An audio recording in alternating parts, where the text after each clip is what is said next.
Hey, Curtis. Oh, hey there, Oz. I hear you got a movie this week. I do, and my movie marriage is Babel meets Batman Returns, plus the Charlie Work episode of It's Always Sunny in Philadelphia. Throw in some Rope and the Birds from Hitchcock, and top it off with some This week we're watching Birdman, or The Unexpected Virtue of Ignorance.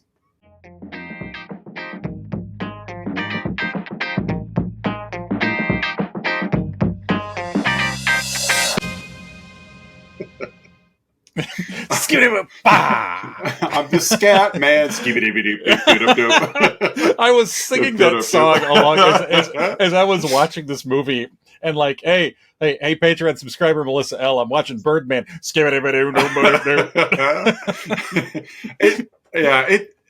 Welcome back, listeners and viewers, to another week of Let's Talk About Flicks, the podcast where we take a monthly theme. This month being man movies. Man movies. So we cover Birdman. I'm one of your hosts, Oz. I am the other host, Curtis. And we definitely want to give a shout out to our favorite Patreon subscribers. Yes. Don S., Aaron A., Mandy K., Melissa L., and Colleen K. You guys are our top 5 Patreon subscribers. They are easily within the top 5. Yep. Top 80%. Easy. They're in the top 7 Patreon subscribers. Right. So we're back from a brief hiatus. Granted, there wasn't a week off, but for those of you, we are recording this the day that it should be dropping. Somebody had to take a vacation with their family. Yeah, I opted to take a week and went down to Universal Studios, the home of... They didn't make films there. You sent me some fun pictures. Yeah. They've got a really very detailed and really cool like Simpsons Land feature of Universal Studios Park. And so it's just fun walking around, taking pictures of things that are fairly obscure to just your non-Simpsons watcher, knowing that you would know exactly what's going on. And so it was fun. It was a really good trip. 5 days at the park was probably about a day and a half too long, but we didn't leave any stone unturned. So sure. Well, I mean, how often do you go? You know, no, we went 2 years ago. Well, touche, Curtis. But they're opening there's 3 parks now. There's Universal Studios, which is mostly indoor interactive type rides. Then there's Islands of Adventure, which has probably more rides, but a lot of them are more outdoors. Like they've got more outdoor coasters. They still have some indoor interactive rides.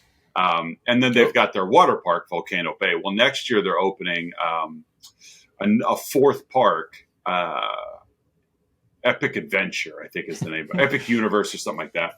First Aid World. First Aid World. But this is kind of cool because where Universal and Islands of Adventure they're both pretty much horseshoe based. Okay. And you kind of walk from one zone to the next. Like in Islands of Adventure, if you turn to the right out of the entrance, you go into like Dr. Seuss land. If you turn to the left, you go to like Superhero Island, which is... They're going to hold on to that as long as they can, because before Disney bought Marvel, Universal had like the ride rights to like, there's like Doctor Doom's Free Fall and Spider-Man. and it's like, I think these days, Universal only has the film rights to the Hulk characters. Yeah.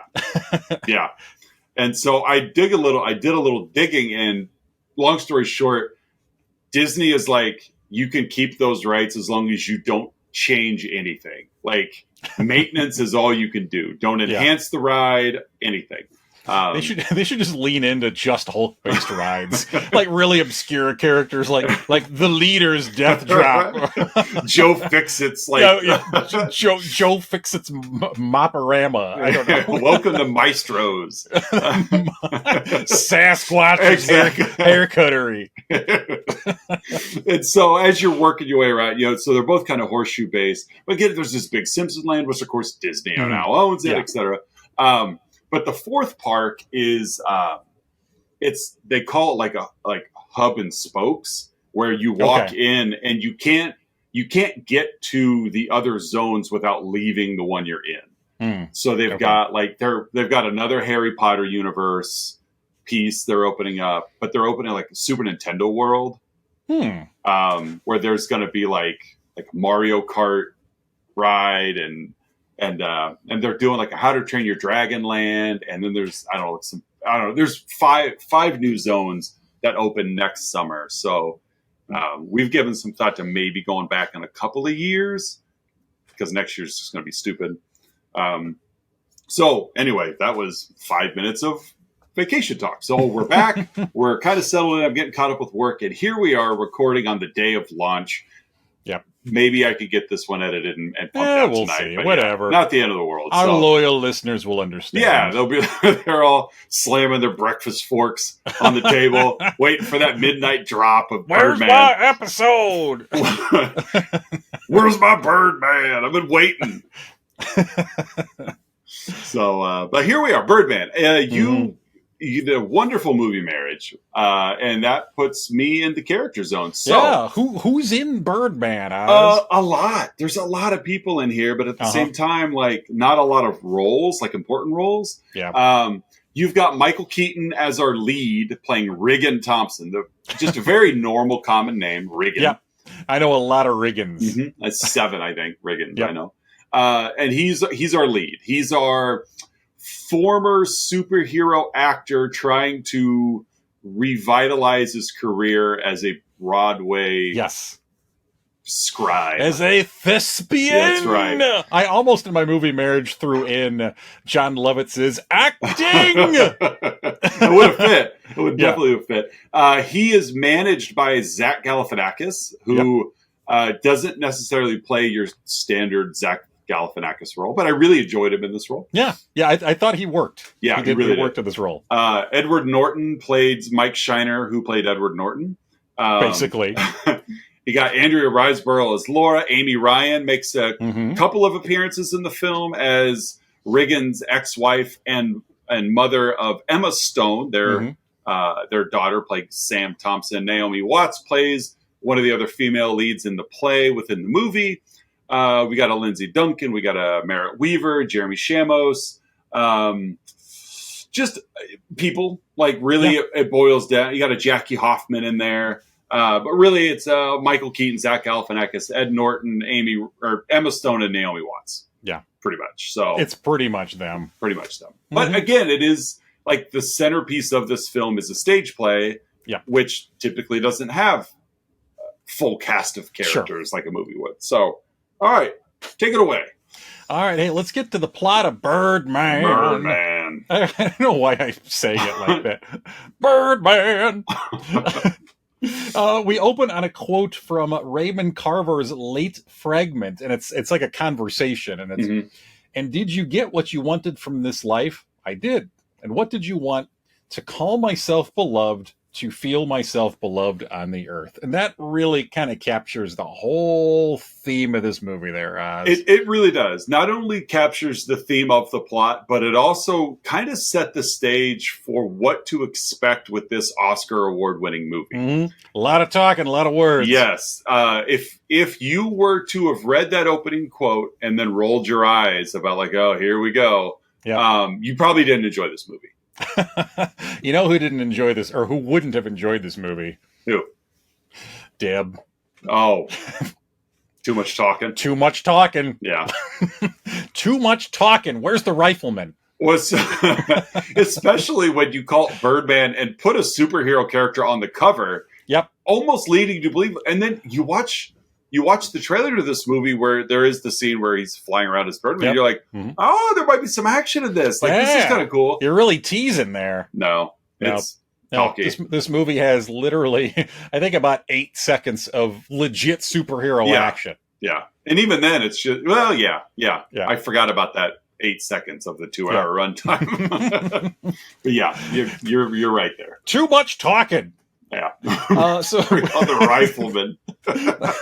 Not enough horses. I need where's high noon? Give me a high noon. Not enough gun smoke in this movie. You keep your Birdman. Give me the man to Snowy River. Man from Snowy River. My mom, Patreon subscriber, Colleen K. Koki, a big Man from Snowy River fan. Yeah. Oh man, I have not had any reference to that movie in probably 20 years. You're welcome. Patreon subscriber, Colleen K. If this brings back fond memories of the Man from Snowy River. That's assuming she gets 10 minutes into this episode without turning it off. Yeah, she's turned it off. Not enough action. Oop. Click. All right, so we get the title card, and then we get a very brief sequence. We see something fiery plummeting to Earth, and then we see Riggan in his tighty whities, cross-legged, floating in a dressing room. Yeah, really, it's like super intriguing, like intro to this movie. It's like, ooh, okay, what are we dealing with here? He's just levitating in his tighty whities in this dressing room.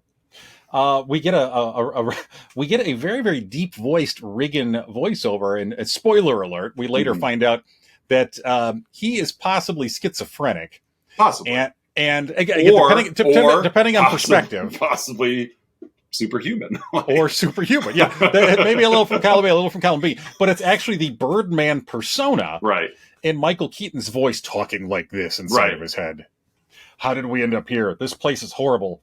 Smells like a part of the male anatomy. Smells like New York. Yes. We don't belong in this hole. We meet Emma Stone. We meet Emma Stone's character Sam, who again, as you mentioned before, is his daughter. Also, right now, is a recovering drug addict. Yes, and is his personal assistant in the short term because he needs a hand with this play. He's never done anything like this before. No, and he also knows that she needs help. And as we find out in the movie, he's been not an awful father, like an awful human. He's just been absent. Absent and just kind of ignorant. So this is kind of his way of trying to reconnect and be the father he never was when she was younger. So they're talking on which is fair because I actually treat my two children like my production assistants. So, well, they're great at their job, by the way. They are. Yeah. So I'm not an absentee father, and I still just order them around. Go give me something to drink. He's late for a line reading. So it turns out he's in a dressing room backstage at a theater, and he's late for a line reading with several other actors. So he goes downstairs, he jumps in, they've already started. His co-star Ralph is trying to read some lines, and he's not very good. No. He's not very good. He's trying. He's really giving it the old college try. But some may say he's over-tried. Then a light falls on his head. Like a big stage light just falls on his head out of nowhere. Riggan just leaves. He just leaves as other people tend to Ralph. And, of course, the camera goes with Riggan. Yeah. He complains to Jake. Again, Zach Galifianakis is Jake, who's Riggan's best friend, is also the producer of this play, and is also a lawyer. Like, his real day job is a lawyer. And he's complaining about how bad of an actor Ralph is. And Riggan tells Jake, that wasn't an accident. Yeah. I made it happen. Right. And Jake's... again, so, meaning Riggan caused the light to fall telekinetically. Yes, caused the light to fall on Ralph's which head. Seems crazy, but we started off seeing him levitate. Yes, so it's like, okay, maybe there's something to this. And honestly, if it weren't for that levitation, of course, I would have thought it was a bunch of BS too. But obviously, having watched the movie, I thought like I could see that. Like I've seen you control things, already, and then they kind of keep up with it. But go ahead. I love there's a little like kind of throwaway line in here. It's typical like movie storytelling exposition line. Riggan expositions to Jake, "You're my producer, my lawyer, and my best friend." Yeah. Like, okay. Let's check all those boxes right there. Well, especially with the way the cinematography is happening in this film. Yeah. Where the camera's only following one character at a time, and they are the center of the camera. Yeah. And so when all of this happens to Ralph on set, when Riggan walks away, the camera walks away with him. Yeah, it leaves with Riggan, yeah. Everything that just happened on stage is now it's just an afterthought because there's a lot of, I won't call them subplots, but these threads of interest that just get severed when the camera leaves with whatever character. Mm. And that happened a lot in this movie, that there were times where I found myself thinking, wait, go back. Like, I want to see. I want to see what happens. I want to see what happens there, but you can't because they left, so the camera left. Yeah. Back in his dressing room, Riggan telekinetically turns off the TV, and we hear the Birdman voice again in his head. I'm not going away. Right. Within that same shot, we get a time jump because that's the gimmick of this movie is that it looks like one continuous shot for 2 hours long. Right. In reality, I think I read someplace that there's 16 cuts. is what I read. Yeah. 16 cuts throughout. So we get the first of these sort of hidden cuts. Yeah, and a lot of time the cuts are just a static shot. Mm-hmm. Like, they'll aim the camera at the night sky and then it transitions to morning. Yeah. And obviously we didn't watch the entire night fly by, so they'll do a lot of their cuts kind of that way. There's just a fast forward, but you see the old like VHS tracking lines, right? As they're fast forwarding, right? The little like 3 arrows in the lower left hand corner show that you're going quickly. The time bar across the bottom. Yeah. Nice touch. Very classy. Well hidden. Yes. Very subtle there. The time jump to the other characters are there in the dressing room, telling Riggan how big of a leap he's taken from being a comic book hero. He's in an interview in his dressing room. Yeah. And the interviewers, speculate, like, are you doing this to distance yourself from the Birdman character and franchise? So again, as the audience here, you get the impression, again, based on some of the earlier stuff as well, that he's trying to be an auteur. He's trying to be an actor, a thespian.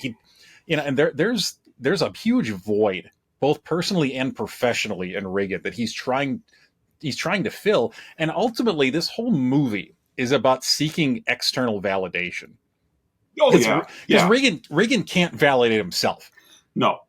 He has to get applause. He has to get affirmation from outside sources, from people, from the media. Yeah, and with that, as unsure as he is about what's going to fill the void, I felt he's equally unsure about where that filling is coming from. Yeah. Does it come from the press? Does it come from my co-stars? Does it come from my daughter? Does it come from, from the audience? Everybody he's looking to, he's looking for that grace of help me feel good. Yeah. But because of that addiction, even when it is given to him, that's when that internal switch is but I don't need it from you right now. It's like, it's never good enough. Yeah. The adulation he gets is never good enough. Yeah. So Jake comes in and tells Riggan, Ralph is suing, and we also need a new actor to replace the Ralph's role. So Riggan's fellow actor Leslie, played by Naomi Watts, says she can get her boyfriend, thespian screen actor Mike Shiner, to take in for the role, and Jake is thrilled. Mike Shiner's a big name. He doesn't do Hollywood stuff, but he's a big name in theater acting. Yes. We get another time jump to Mike, who is very much a method actor. Cut out of the Daniel Day-Lewis. Yes. What's my method? What's my meaning? What's my inspiration? Kind of bit. And he's there talking to Riggan, and he wants to run lines. He doesn't need the script. Yeah, we can just riff. We just whatever. This was kind of a fun scene, though. But go ahead. Yeah. So Mike takes himself and his craft incredibly seriously. Yeah. And he's criticizing Riggan as they're reading lines. He's giving Riggan stage direction. It's funny. It's also kind of awkward. Yeah. And you also you're not supposed to like the Mike character. That's apparent very early. What I enjoyed about this scene, there's one line that because Riggan he wants to be an actor. Yeah. And now he's on stage with an actor. Yeah. And it's and while Riggan's trying to keep up within the scene as he's acting across from Mike while also being directed by Mike, at one point Riggan's just he's just amazed, how do you know the script? And then Mike kind of breaks character. He's like, I've been line reading.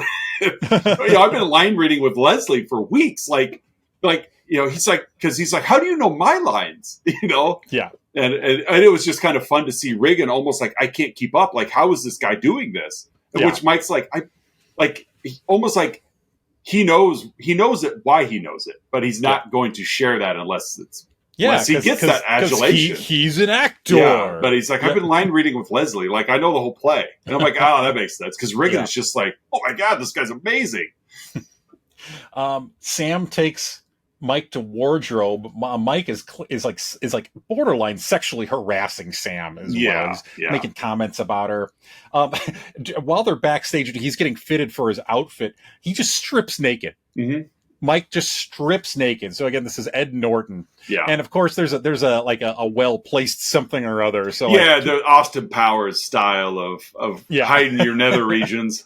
But like, he's not wearing underwear. It's like Leslie Nielsen in The Naked Gun, where he just like puts his finger underneath his collar and pulls, and all of his clothes tears the whole suit off. Yeah. So like, Leslie walks in and she's criticizing Mike for being childish and like tells him like, don't ruin this for me. Yeah. So again, through Leslie's interaction with him, it's just more validation for us, the audience, that Mike is not a nice guy. No. And he's really just about one person, and that's Mike. Yeah.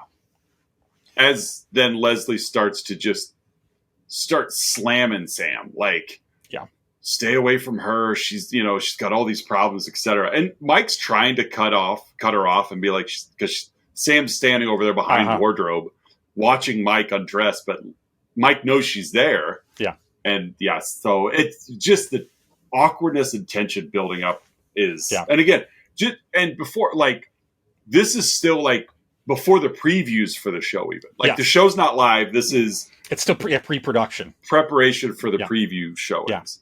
Laura, another one of the actresses in the play, pulls Riggan aside and says, I'm 2 months late. Yeah. But she's also happy about it. Yeah. And she's a little put off that Riggan is not as expressive in his happiness as well.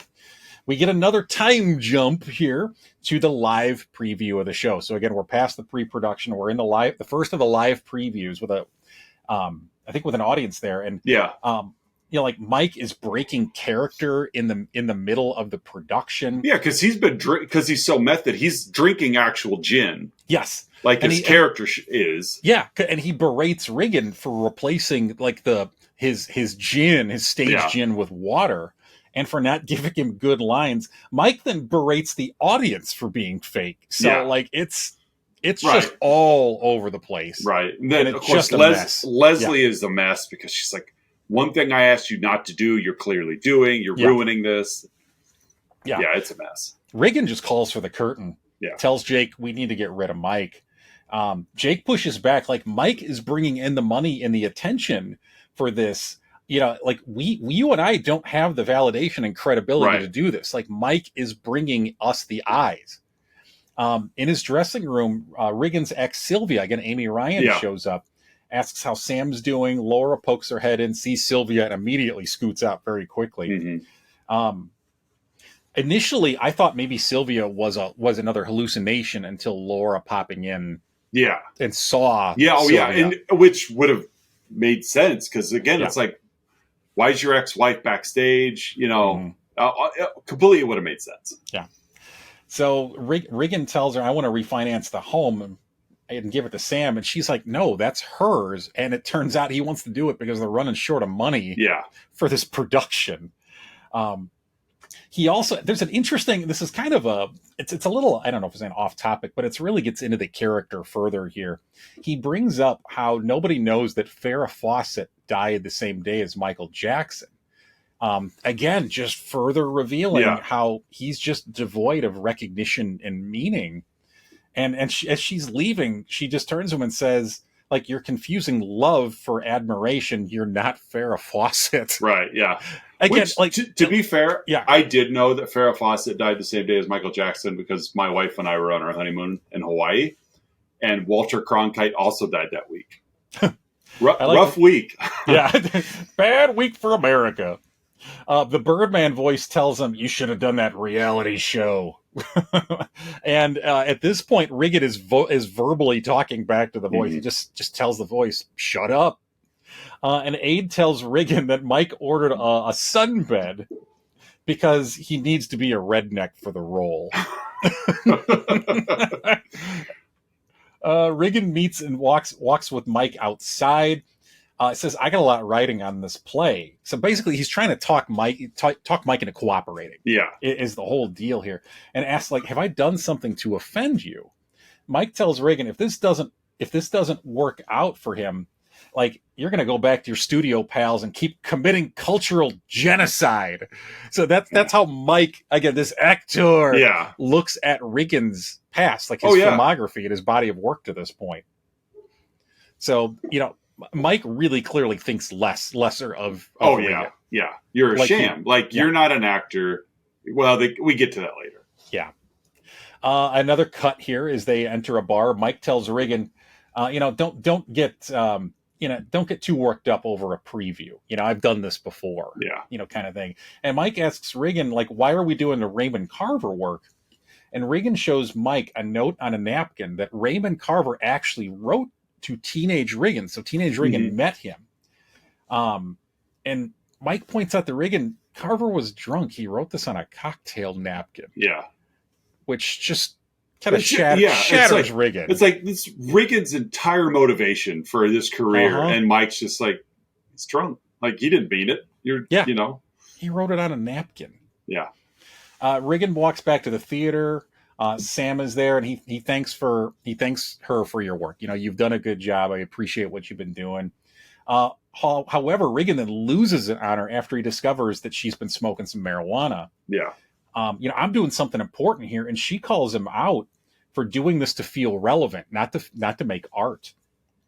After she leaves, I couldn't tell what it was, if it was an ashtray or what it was, but he telekinetically just spins something. Yeah, it almost looked like like a cigarette box or something. But yeah. And then he finishes off the blunt. Yeah. It was, as he's like, it was so burnt down, like he's burning his fingers. He singed his fingers. Yeah. The camera pushes down the hall to the stage. So again, we get another giant time jump here. Laura's character is monologuing about not wanting a baby, which again parallels her present predicament. Leslie and Mike are preparing for a scene in bed. So they're backstage. They're about to spin the set around and are about to go live. And they're underneath a sheet. And Mike tells Leslie that he's, and I'm paraphrasing a bit here, Oz, that he's really, really ready to go. Yes. To the point that he wants to actually have real sex with her right there. And they are in an offstage relationship. So this isn't, is it inappropriate? Yes. But is it like completely out of left field? Like no, I mean, because again, they are boyfriend and girlfriend, but it's still, they're also at work. Yes, exactly. Yeah, well said. They're at work. And he thinks they should actually have sex to sell the scene, and as they go live and they spin the set around, Riggan's character, who again is Leslie's character's husband, he's supposed to be catching them in bed. So he bursts in, and Mike stands up and reveals that he actually has a gigantic erection. Oh yeah. To the point that the crowd is laughing, because again, it's another live preview. Yeah. And the crowd laughs, and Riggan notices it and pauses just for a second. You kind of see him like take a little like exhale, like, and then he kind of repeats the line and jumps back into character. So, yeah. And it also, I also made notes here. Riggan's character in this production feels unloved and is lost without meaning. Yeah. And the character eventually shoots himself in the head. And right before the character does that, he says, "I'm not even here. I don't exist." So again, this whole bit is just Riggan again, just trying to fill that void. Like even the play he decided to run with is just a microcosm of what he's really dealing with. Yeah. Of course, Leslie backstage just berates Mike for almost raping her in front of 800 people. Right. And they're talking as they're taking their curtain call. Like they both keep their game kind faces of mumbling to each other. But she's smiling through and just talking to him. And and she breaks up with him, and she also claims, and there's a reason I'm mentioning it, that he hasn't actually been able to perform for 6 months. Yeah. So this is really the first time in months that he has shown he's capable of sexual activity. Right. So Leslie tells Laura backstage, "I've always dreamed of being a big Broadway actress, but she's upset at herself for acting like a child. So I keep waiting for someone to tell me I made it." And there's a really sweet scene here. Yes. Laura gives her validation. Then Riggan walks in to check on Leslie because he's aware of what just happened. Yeah. And Laura, of course, is framed in between them. And so Riggan just very, very gentle with Leslie, very comforting with Leslie. And then he leaves, and not before telling Leslie, like, "You're beautiful, talented. I'm lucky to have you." And after Riggan leaves, Laura's like, "I've been waiting for him to tell me that for 2 years." Yeah. It's like, ugh. Yeah.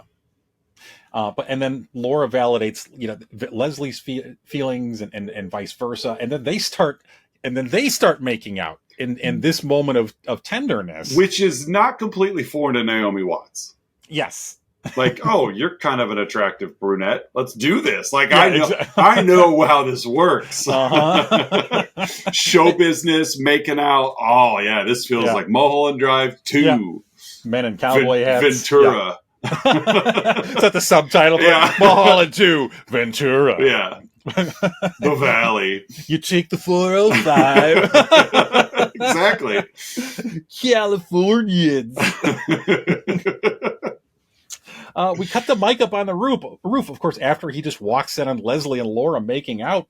He finds Sam. She reveals she just got out of rehab. Sam calls him out for being rude all the time, challenges him to a game of truth or dare. After a truth, Sam tells Mike, "You're boring," and then asks if he wants to fool around. He says, "No, I haven't been able to perform for months," and basically comes clean to Sam, who he hardly knows. Right. About, I would think, would be a pretty sensitive topic. Yeah, you think so.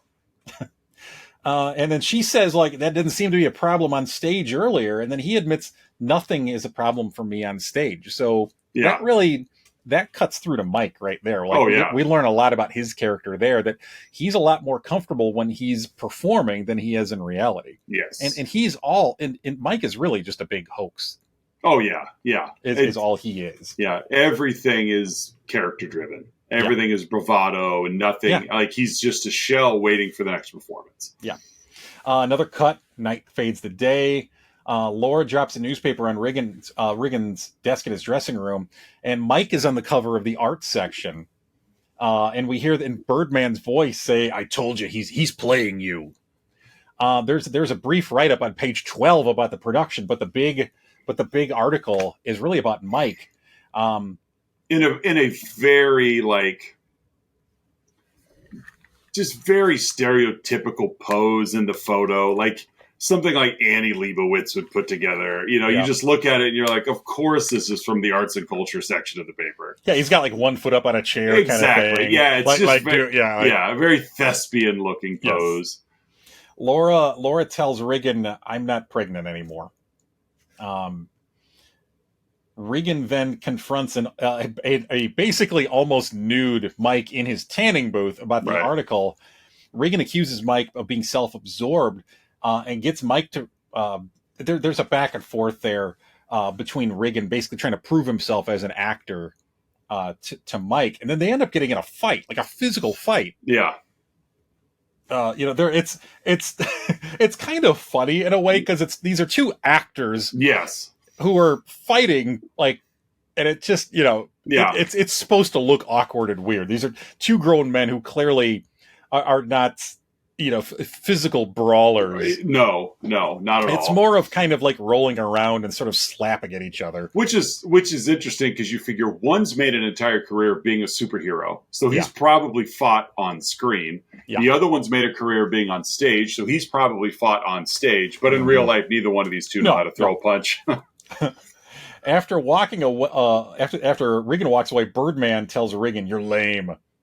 Riggan telekinetically starts throwing things against the wall back in his dressing room.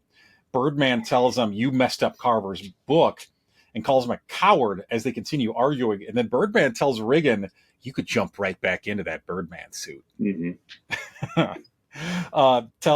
Birdman just tells him, "You're Birdman because that's all that's left without me is you." Jake walks in, And then we see Riggan physically destroying the room, not telekinetically. Right. So like you hear a knock on the door, and the camera follows the knock over to Jake. So Riggan's out of frame for a moment, and we go back, and he's physically destroying the room. So again, we just keep wondering: is he actually have telekinetic powers? Yes. Or is this what he's seeing in his head? Right. See, Riggan wants to call off the next preview, but Jake ends up talking him out of it. Leslie apologizes to Riggan for bringing in Mike, but they're excited about opening night. It's each of their first Broadway opening nights. Yeah. Mike goes back up to the roof. Sam is there, and he was hoping that she'd be up there. Mike tells Sam, Leslie broke up with me. Sam's like, I figured that out when my dad punched you. She says that Riggan was never around for him. And he tells her that you're special, and she's a great mess. And then she kisses him. Inside, she asks how he can, back inside, she asks, how can you pretend like this in front of hundreds of people? And he tells her, I pretend just about every place else, but not there on the stage. So, and it's also implied, the camera pushes away from them, but it is implied that they have sex backstage. Yes. Yeah. Which is something, again, Mike hasn't been able to do for a while. Yeah. By the way, I'll pause for a moment. I feel like I'm talking a whole lot through this episode. And it's like, well, I mean, there's a lot of talking in this movie. Yeah, exactly. There's a lot of plot going on. There's a lot of characters. So forgive me, loyal Patreons and others, if there's a lot of word yapping to this episode. Next, back to the yapping. Yeah. We cut to Riggan on stage, giving a monologue, gets a rousing applause from the audience. So yeah, it's starting to work out here. He and Laura are prepping off stage between scenes. He apologizes to her. Yeah.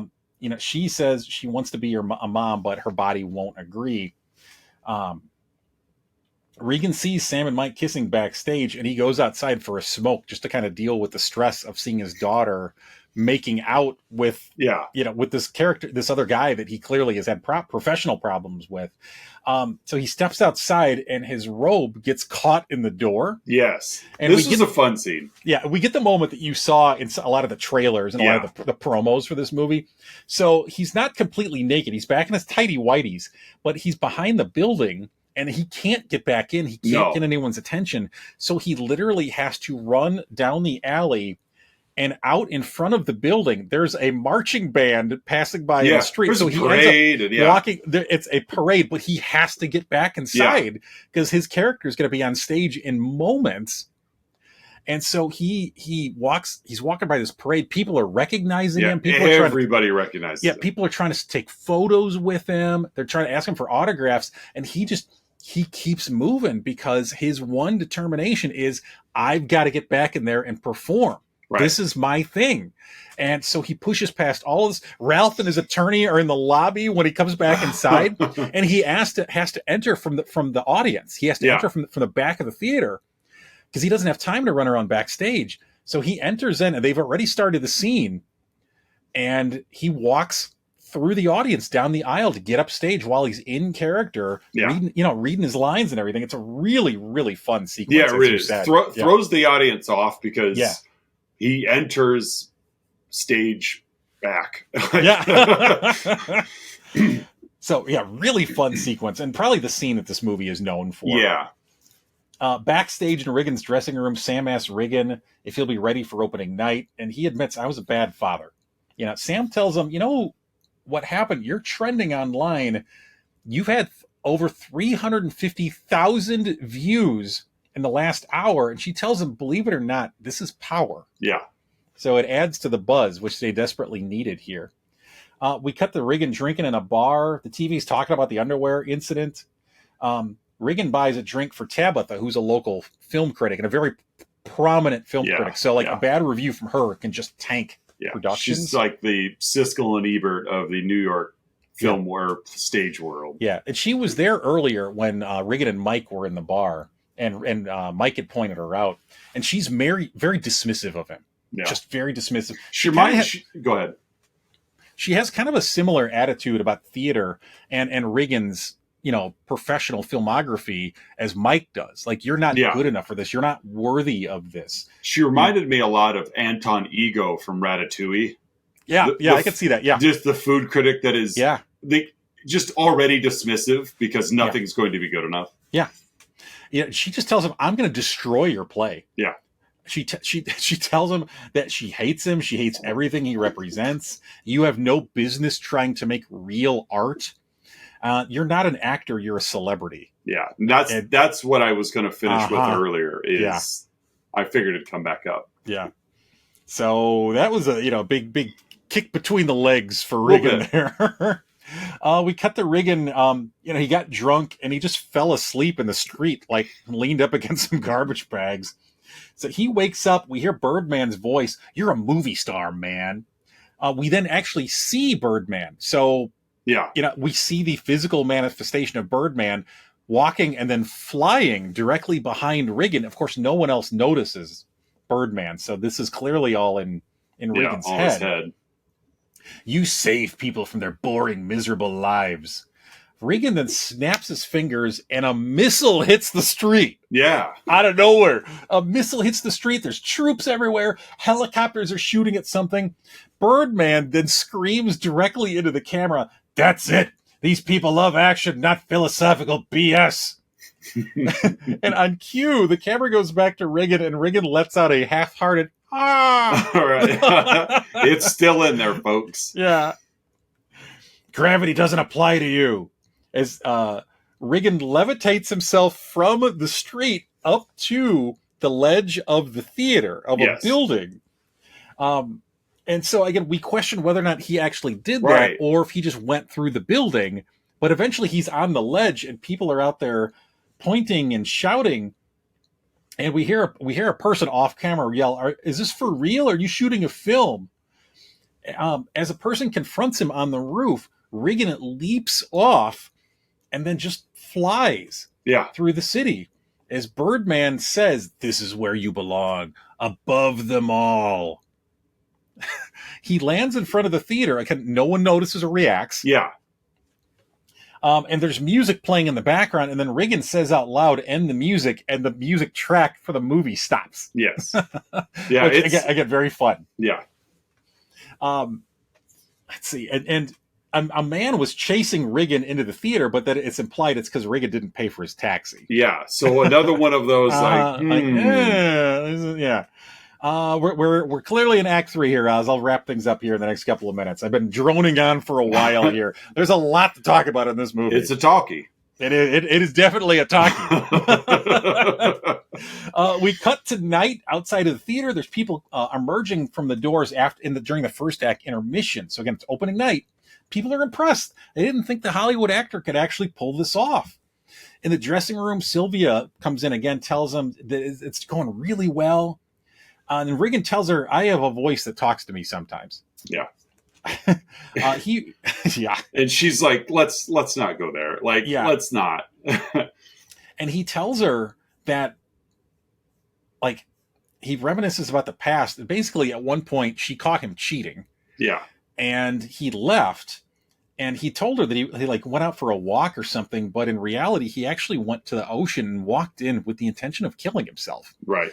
But it didn't work because he ended up getting stung by jellyfish. Like a whole bunch of them. So he had to emerge from the water. He failed in the suicide attempt. He tells her he loves her and Sam. And he gets called back to set. And as Sylvia leaves, Riggan, as he's doing these vocal exercises, pulls out an actual gun. Yes. A loaded gun for the last scene.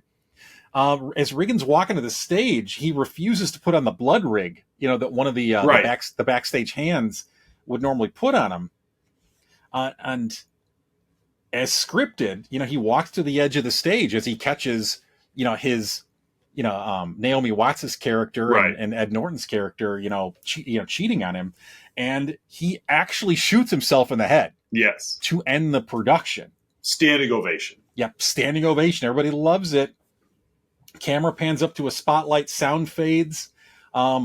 we're intercut with that meteor from the beginning falling from the sky, jellyfish, a drum line, Times Square characters. Right. Music escalates. Hashtag hashtag the panda. Yeah. We cut to Sylvia standing in a hospital room and a very happy Jake. He's happy Riggan is alive, as well as a rave review from Tabitha. Yeah. Sylvia is beside herself that Jake is happy. Riggan literally shot his nose off. Literally shot his nose off. Jake says, he's got a new nose. We can get whatever nose he wants. Got Meg Ryan's people. Yeah, Meg Ryan's people. Yeah, I love that. I love how also the dressing that was on his face had eye cut out. So it looked like a superhero mask. Yeah, very beakish too. Yes. Jake chases press of paparazzi away as Sam enters. She made him a Twitter account. He had got over 80,000 followers in one day. Sam steps out for a moment. He goes to the bathroom to look at his face, and Birdman is there on the toilet. Yeah. Yeah. Riggan then leaves, looks out the window, sees birds flying, opens the window, climbs out on the ledge.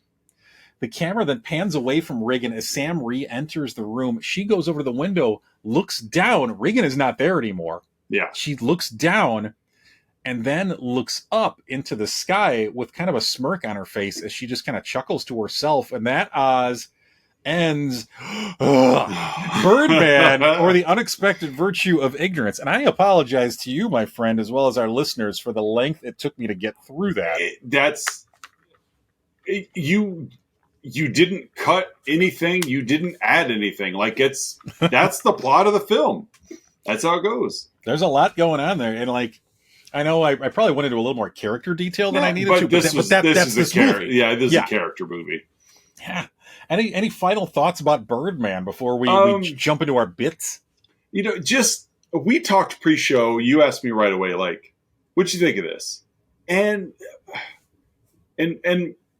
as we discussed it, my answer come down to, because we said we bring it back up. I think I would have enjoyed it more if it weren't so gimmicky. Yeah. Because as we discussed, there wasn't anything wrong with this movie. The performances were great. Yeah. Everything was fine. Everything was great. It was a technically great movie. But there was just still some, like I mentioned earlier, just some itches that didn't get scratched. I wasn't sure how to categorize this movie. Is it well done? Yeah, it's well done. But at the same time, there was just a couple of things in there that were throughout the entire film that I felt one I mentioned earlier was just the cinematography choice of centering one character and following them around in a pretty tight close-up. Really, it wasn't like you were just panning the cameras or walking through the scene. Everything was a medium close-up type shot to where if it wasn't in frame, it wasn't relevant, which was still kind of a storytelling device for the movie because the big question is relevancy anyway. But there's just so much of it. It's I really would have liked to see where that character went, but we can't because the camera's going here. And so I guess that's a testament of creating strong characters too. Because honestly, I could care less about Ralph. He was at the beginning, he showed up at the end, but that was one character I didn't really care about. But yeah, really just with a couple of stylistic choices they made, one that just you're going to watch several days of this performance because it's one shot, guys. It's just one shot, but it's only 2 hours. So how did you achieve 72 hours of work in 2 hours? But overall, just that's where I'm at there. So the fast forward button. Exactly. That's how it was done. So I'm grateful for that. I don't know why. I was thinking about the movie Spaceballs earlier today. And I was thinking about the scene where, and it's, as I get older, I appreciate the scene in Spaceballs even more. And it, in some weird ways, it reminds me of this movie. And it's the scene where they're watching the movie in real time. Oh, yeah, yeah. They go to the video store at Spaceball 1. Yeah. And it's all Mel Brooks movies on the shelf, of course. And they rent Spaceballs the movie. And they as they're watching it, it's it's everything up in the movie until that point, and then they're in real time. Yeah, because he's like in the infinity screen. Yeah, he's like, then was now. We need to get to the now. When was then? That is now. Exactly. So yes, Spaceballs, I guess, could have made my Yeah. movie marriage in some ways. But I guess in some ways, thinking about that, especially the reference to Spaceballs, is this movie important or is this movie not important? Like, yeah.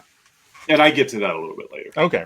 Hey, Oz, let's get on with the bits here. Hey, folks, every week Oz and I give our own unique rating to the film we've been yapping about. In this case, Birdman. Hey, Oz, how would you rate this flick? 3 stars. Just 3 stars? Yeah. 3 out of 5. I really didn't know where else to go with it. It was good. Yeah. I can now say I've seen it. Mm-hmm. But I don't think I'm pretentious enough to ever consider this one of my favorites. I was wondering if that word was going to come up, pretentious. Yeah. I'm going to go with, let's go 79 off-screen jazz drummers. Okay. Yeah. 79 off-screen jazz drummers. That'll do. I think I like this movie a tad more than you, but like, again, I don't disagree with anything you've said about it. And I probably like this movie more than I'm letting on. Like, I'm not bashing it. We've watched some real dog manure movies in this show, but I did enjoy it. I guess I went into this movie blind outside of the trailer. I didn't know what to expect. And I think without having those expectations, it didn't impress me. It didn't let me down. It just, because I didn't have any expectations. Mm-hmm. So it just was delivered. And I was like, okay, that's a technically sound type movie. Yeah. But then that's really all there was to say about it. It didn't move me at all. This is a world I don't associate with, stage versus screen. Like I just, there's so much of this movie that doesn't pertain to me or anyone I even know to really like connect with it. It was like, it's a well done movie, but I can't, like even show me the trailer for one of the Birdman movies, and I at least, it's just, it's like I would have been able to like draw. At the beginning of Tropic Thunder, all of Ben Stiller. What was his movie franchise in that movie? Like he's holding like machine guns and babies. Yeah. Oh God, what was it? I'm looking up here. Yeah. Of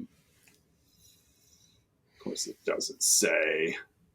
I'm not going to read the Wikipedia, read it for, but I know what you mean. I know what you mean. Or, like even like the posters at the end of like 22 Jump Street that show all the the subsequent sequels. Like it's like the only reference we have of Riggan as Birdman was just everybody talking about Birdman. But apparently it's like $1 billion franchise. So, I don't know. It's just, I had a hard time connecting with it. So 3 stars for me. And like you said, you got jazz drummers for you. So Tug Speedman. That's right. That's the character. Oh, there it is. Yeah.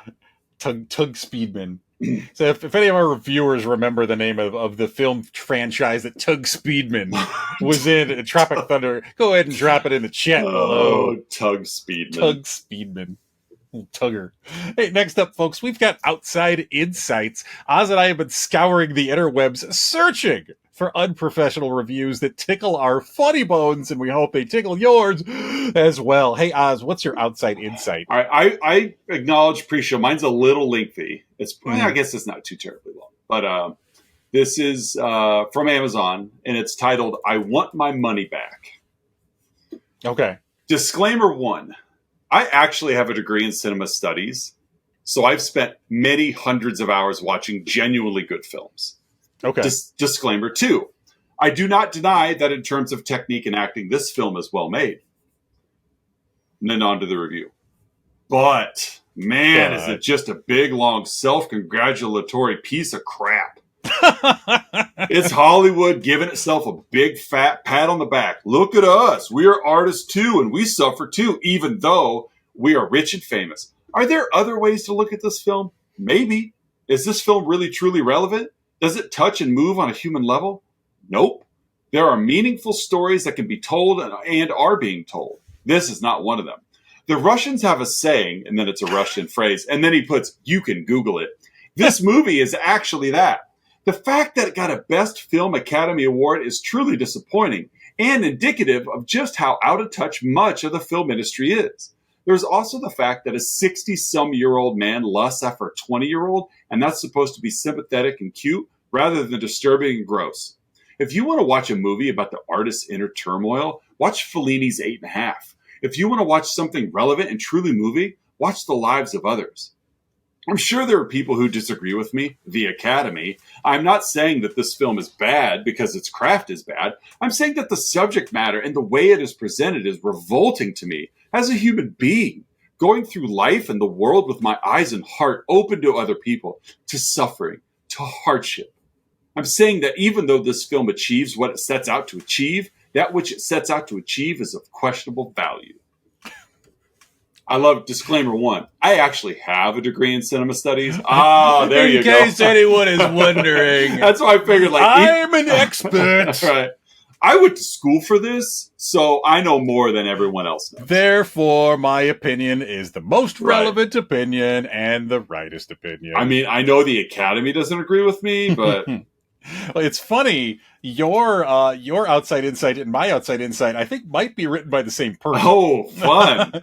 Mine, as always, comes from the Internet Movie Database. This is a 2 out of 10. Okay. From IMDb, written by 3X6 in December of 2014, so not too long after it came out. And I'm going to read it in the voice that I believe this was written in. Birdman's. Where to start? First of all, here we go. Here's the parallel with yours. First of all, I am not a professional critic, but I do work in the entertainment business. Yeah, you work at a video store. Yeah, exactly. You're the guy who shrink wraps return VHSs. Yeah, you're comic book man. I am not motivated by politics or corporate positioning, and have no vested interest in this or other films competing in the current marketplace. With that said, this is a pretentious experiment that only daft art students and guilty professional critics can appreciate. Fans of the theater will find it amusing for the first hour until it begins to feel like Groundhog Day meets all that jazz orchestrated by Paul Thomas Anderson's nails on a chalkboard. You need to avoid seeing this if you get motion sickness. Cottonmouth, here it comes. I'll read one more sentence. It's one of the most pointless, sluggish, and taxing experiences you will have in the theater. Do you think he put an ascot on before he wrote his review? Oh, yeah. I think he lives in an ascot. Yeah, in his mom's basement. Cottonmouth, here it comes! Beware! Stay hydrated while watching Birdman. I think our outside insights were written by the same person. I think so. Yeah. But I do work in the entertainment business. Yeah. I do have a film degree. Back in 2014, or whatever it was, you're selling DVDs at Circuit City. Exactly. That's what your connection to the film industry. Yeah, so you oversee the $5 bin at Walmart. Exactly. If I do say so myself. Cottonmouth, here it comes! Water beware! There's I envision I know you've seen this bit. There's a Key and Peele sketch where Jordan Peele is checking into a hotel and they tell him that there's a intercontinental breakfast. Oh yeah. and everybody's there, eating their muffins and exactly. Yeah. That's the personality I see of this guy of you're just staying at a Days Inn. Yeah, but you're Holiday Inn Express. Ooh, international. Grapes, nicely done grease. Waffles, I see Belgium is represented. That's the level of sophistication I see out of our two reviewers. Well, hey folks, if you can't get enough of our bits, we got one more for you. Our signature segment, the 3-2-1, in which Oz and I will each share 3 goods, 2 bads, and 1 about this week's movie, Birdman, from 2014. Hey Oz, what are your 3 goods? My first one is nobody plays a better Ed Norton than Ed Norton. Well said. I don't know where he gets his inspiration from. I don't know. Now, I'd read in a couple of places that, the Mike Shiner character was actually based on Ed Norton's reputation as of a colleague of he's just kind of abrasive, and it's like, and to actually bring the guy in to pretty much play himself is like, one, good for the casting. Two, like, cheers for Ed Norton to like just kind of own that. Yeah, this is probably kind of how I am. Well, and I'll lean into that a little bit more. This is actually one of my potential goods, but like the casting overall, I mean, you could say the same for Michael Keaton. Yes. Like, playing the Birdman Riggan character. And it's funny, they even mentioned like, the last Birdman movie you did was all the way back in 92, which is the year Batman Returns came out. And even and you were making fun of this before with Naomi Watts in Mulholland Drive. Her character in this movie is very similar to her character in Mulholland Drive. Yeah. It's not quite as obvious as Norton and Keaton, but and I think some of that too, and this isn't Naomi Watts' fault by any means, but let's not kid ourselves. Batman Returns had a little bit more of a showing than Mulholland Drive. So people are, I think, more familiar with Michael Keaton's filmography than probably Naomi Watts. You see this role. There were a lot of times where I'm like, like this is your character from Mulholland Drive, aside from like the same-sex kiss or whatever, but just a lot of I want to be a star, naivety, that wide-eyed, new to Hollywood, new to the theater. So there was a lot there. I definitely saw those parallels as well. My second good is it. Like I mentioned, a little bit earlier when I was talking about it's hard to connect with the film. Like I don't know anything about how like Broadway productions are done, let alone just play productions. So seeing the kind of backstage of how these shows may run, I'm assuming there's an air of truth to how all this works. Sure. That was kind of fun to see how, like there is no downtime. Like I've been a part of high school productions where when you're not on stage, you're just standing back watching because you're probably done. But just watching that, like, you come off stage, and as soon as you get past the curtain view, you're taking off your costume, putting on another costume. There's makeup, and then there's the backstage rooms, and it was just kind of fun. Little insight on how Broadway shows probably work. And my third is just the amount of like real Hollywood references. When Mike and Riggan get in the fight, and he's like, what are you gonna bring in like a Ryan Gosling or someone like that? The Meg Ryan's people, like.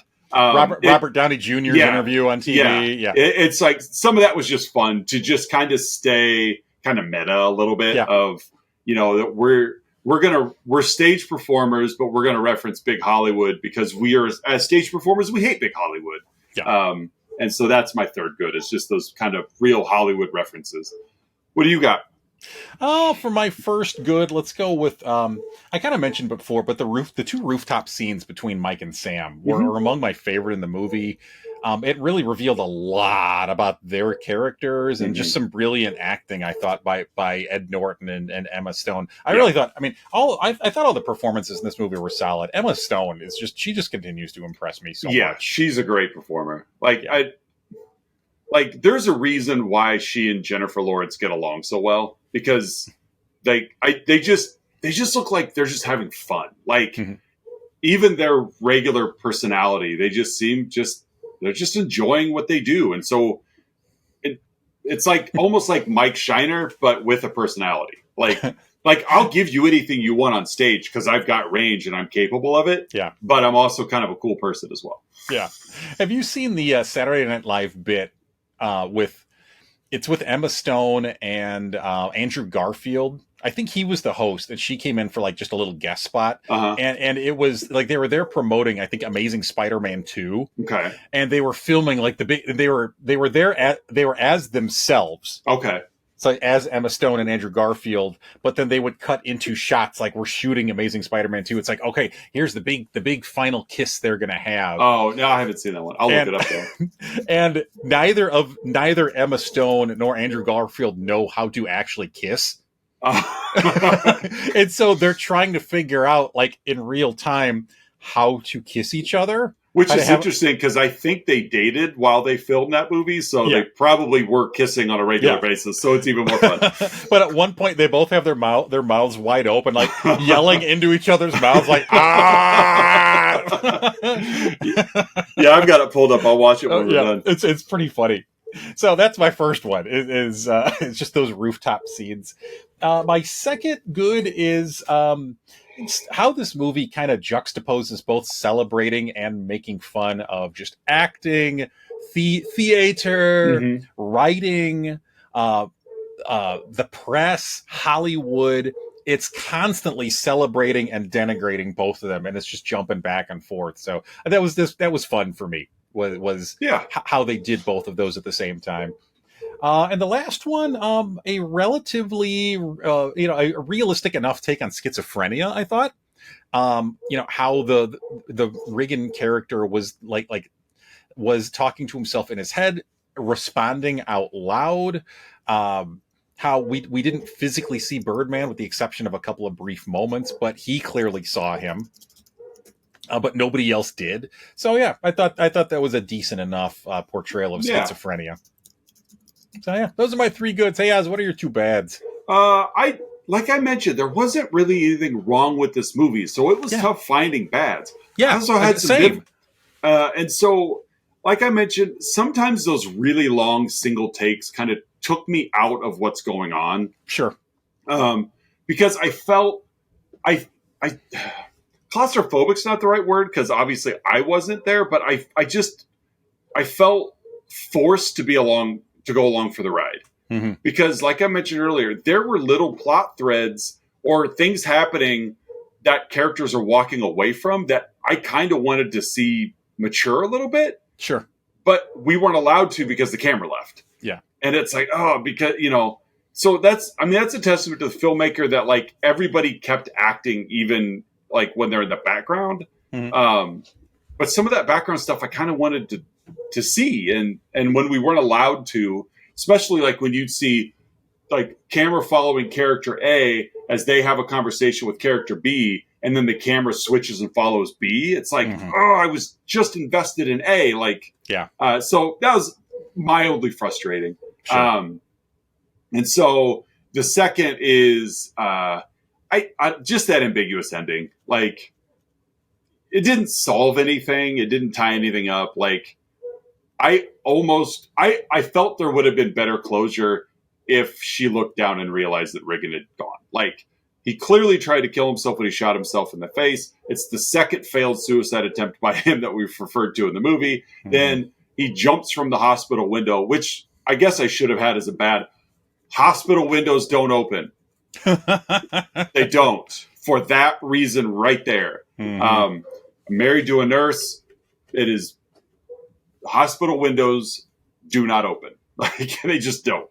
But it's like, okay, he falls and you just wonder like what was, I would have liked at least that string tied off. Like, sure. Like, what does he have it or is he schizophrenic? Like, which one is it? So again, crapshoot for what I was looking for, but those are my 2 bads. What do you got? For my first bad, not that I want to overly agree with our outside insights, but this movie is a little artsy-fartsy. Yeah, it is. I find myself artsy-fartsy. breaking into Michael Showalter's other character from Wet Hot American Summer. Artsy-fartsy. Back in the Stone Age. You're getting the Ice Age. Well, yeah, this movie is a little pretentious. Yeah, like it just is. Like, that doesn't mean it's bad or less than, but I mean, it's got to know that it is too. Like, you don't make a movie like this kind of, at minimum being able to like wink at yourself while you do this. So, and the second one is you could technically, this is a borderline good and bad, but like just like the cost of fame and celebrity. Yeah. Like you can see the toll that it has on people. And you kind of mentioned it before, like, oh, poor Hollywood stars. Yeah. But like, I don't know, like it shows how awful and overwhelming that some people are driven to by this, and how addicting fame can be. I mean, we look at how, social media influencers, how big of an impact that's had on culture just within the last decade or so. How fame and attention is something that we as humans crave, and it can really be destructive. Oh, absolutely. Because as everybody knows, like, once those people get a taste, they're posting daily. Yep. Multiple times. Like, that is their new life. I don't, it's like there used to be that video game, like Second Life or whatever it was called, where like you could you could create it. It's kind of a play off The Sims in a way, but it's like, if you're not happy with your real life, then create another one. Well, that's what influencing has been giving people an opportunity to do. Yeah. And it's kind of gross. Yeah. So those are my two bads. Hey, Oz, what's your Is this a weak Oscar winner, or is time going to treat it well? That's interesting. I like that. Yeah. How will, in 40 years, how will people perceive this movie? Because I look at the Best Picture category for that year, the 87th Oscars. Of course, Birdman was the Best Picture winner. Mm-hmm. Other entries for Best Picture were American Sniper, Boyhood, Grand Budapest Hotel, Imitation Game, Selma, Theory of Everything, and Whiplash. Okay. So movies I've heard of. Mm-hmm. Honestly, Birdman's the only one on this list I've seen. Same. Are we bad cinephiles? No, we're not cinephiles. I think we look to enjoy what we watch, not just digest what we watch. Yeah. We are definitely not movie reviewers. We have a movie podcast, but we're podcasters, not reviewers. Exactly. Like, it's fair. I'm okay with that. Like, I'm not trying to be something I'm not. Yeah. I'm just here to spend time with you and have some laughs and hopefully share some of those laughs. Right. And that's what I'm looking for as well. Because we are part of the Chicago Indie Critics, do we get invited to screenings and previews? Of course we do. Yeah. Do we take advantage of them? No. Why do I? Well, one reason is the nearest theater I could attend to catch a screening is hours and hours away. But two, there's the obligation that if you take part in the screening, you then are kind of obligated to review it. And that's not the platform of our show. Yeah.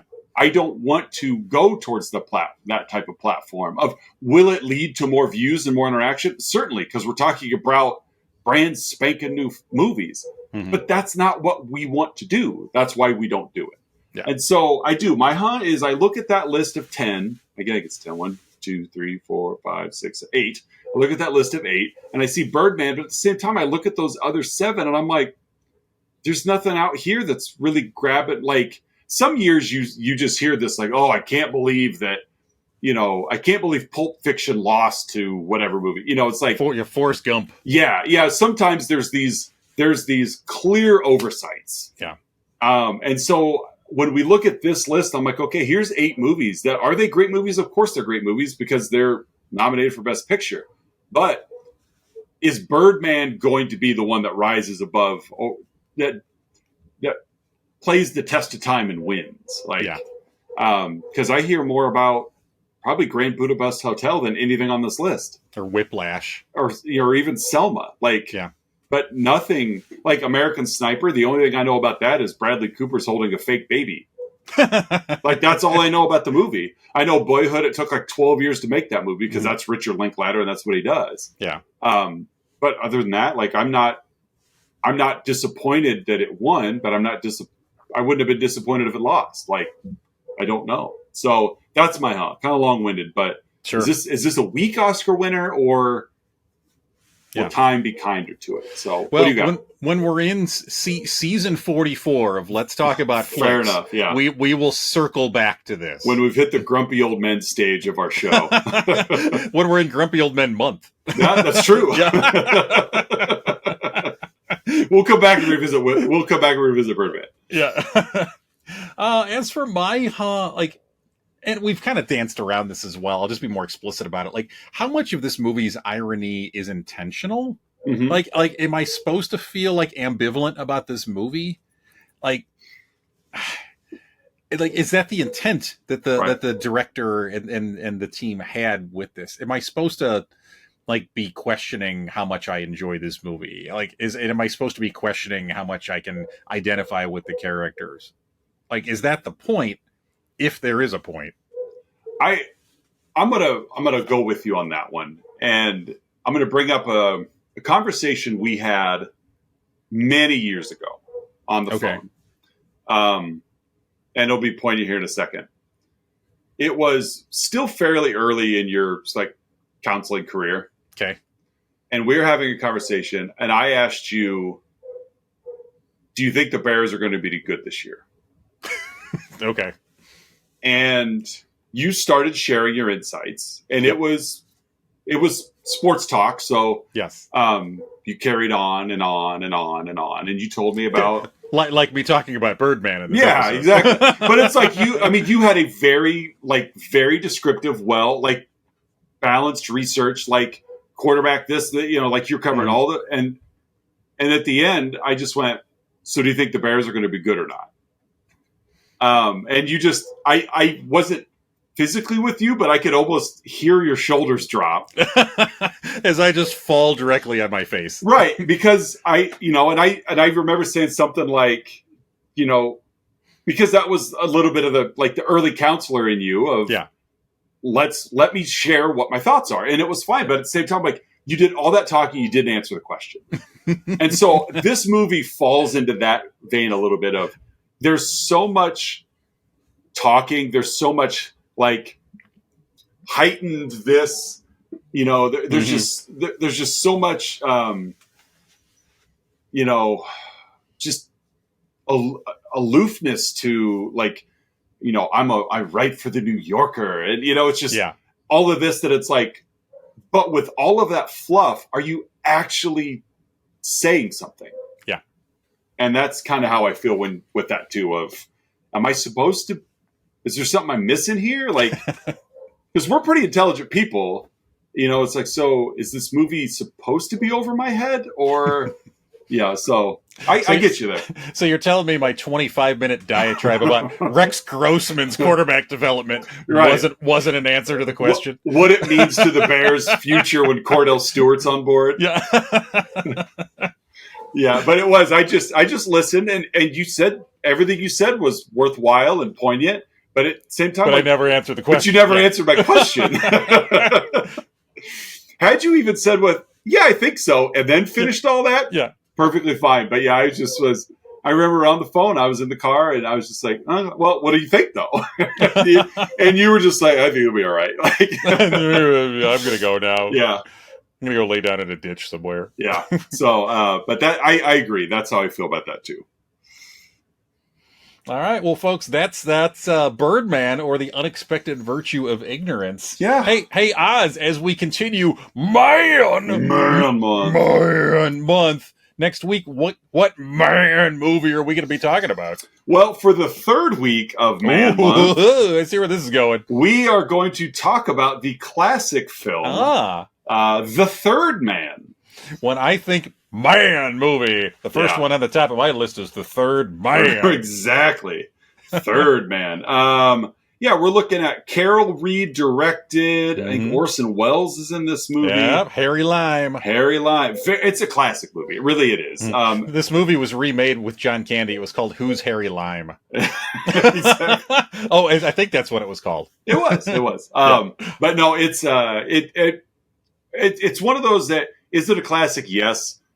Is there a chance that most people have not seen it? Also, yes. Yeah. That's just where it's at. 92% on this rating I'm looking at, 8.1 on IMDb. It is streaming. You can catch it on Amazon Prime, Tubi, Crackle, Indie Film, Prime Video with ads. So it is a movie that is at your disposal for free. It's been a long time since I've seen it, but I remember it's just a really good movie. I have not seen it. At the time of this recording, I'm about 2/3 of the way through it. Yeah, but I have not previously seen The Third Man. But yeah, it is. What year was it? 49. 1949. In post-war Vienna, Austria, Holly Martins, a writer of pulp westerns, arrives penniless as a guest of his childhood chum Harry Lime, only to learn that he's died.